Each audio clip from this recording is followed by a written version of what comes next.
Si l'on veut faire le point sur l'efficacité de la politique économique menée en France depuis 2 ans, ce sont nos parts de marché qui doivent être scrutées avec le plus d'attention. Le but recherché est bien d'améliorer la capacité de réponse de la production en préservant l'investissement et en augmentant les chances de l'économie française de s'arrimer à une reprise externe. Emploi et croissance sont des résultats de plus longue haleine.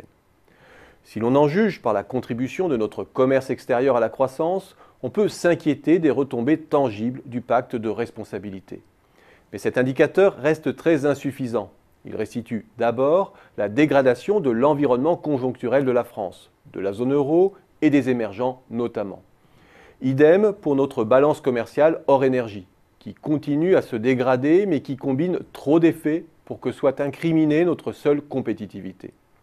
Nos parts de marché sont sur ce plan l'indicateur de vérité. Et sur ce thème, l'Institut COE Rexecode vient de publier un document de travail particulièrement utile. Si la presse a retenu essentiellement que la situation s'était dégradée entre 2013 et 2014, l'étude livre un message plus pondéré. En gros, les choses vont moins mal, même si la France n'a pas tout à fait stabilisé ses positions. Il n'existe malheureusement pas d'indicateur incontestable en la matière. En fonction des conventions retenues, volume, valeur, demande adressée, les résultats peuvent varier. Je retiendrai ici 2 indicateurs qui me paraissent bien résumer les choses. Le premier rapporte nos exportations de biens et de services en volume à la demande qui nous est adressée, mesurée par l'OCDE comme la somme des importations des pays tiers pondérées par leur poids dans nos exportations. Cet indicateur montre que la France a peu ou prou stabilisé ses parts de marché sur ses zones de destination habituelles. La séquence noire de 2001-2010 est interrompue. Dans un contexte difficile de dévaluation interne des pays du Sud, le résultat n'est pas si mauvais. Cette performance doit être relativisée néanmoins au regard de celle de l'Allemagne, qui a restauré ses positions de 2008 et continue même à légèrement progresser. Et au regard des autres pays de la zone, ici la zone euro, moins la France et l'Allemagne.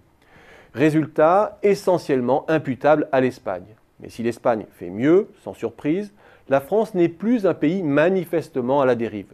C'est aujourd'hui à l'Italie d'endosser ce rôle et de cristalliser l'inquiétude. On peut resserrer maintenant l'observation sur les échanges intra-zone euro où les pays combattent à armes de change égales. L'avantage ici est qu'Eurostat délivre des données harmonisées en valeur comme en volume. J'ai retenu ici nos parts à prix constant, en volume donc. Et là encore, se confirme que la France n'est plus dans la séquence du décrochage. Mieux, les 10 mois connus de 2014 ne sont pas en retrait par rapport à la même période de 2013.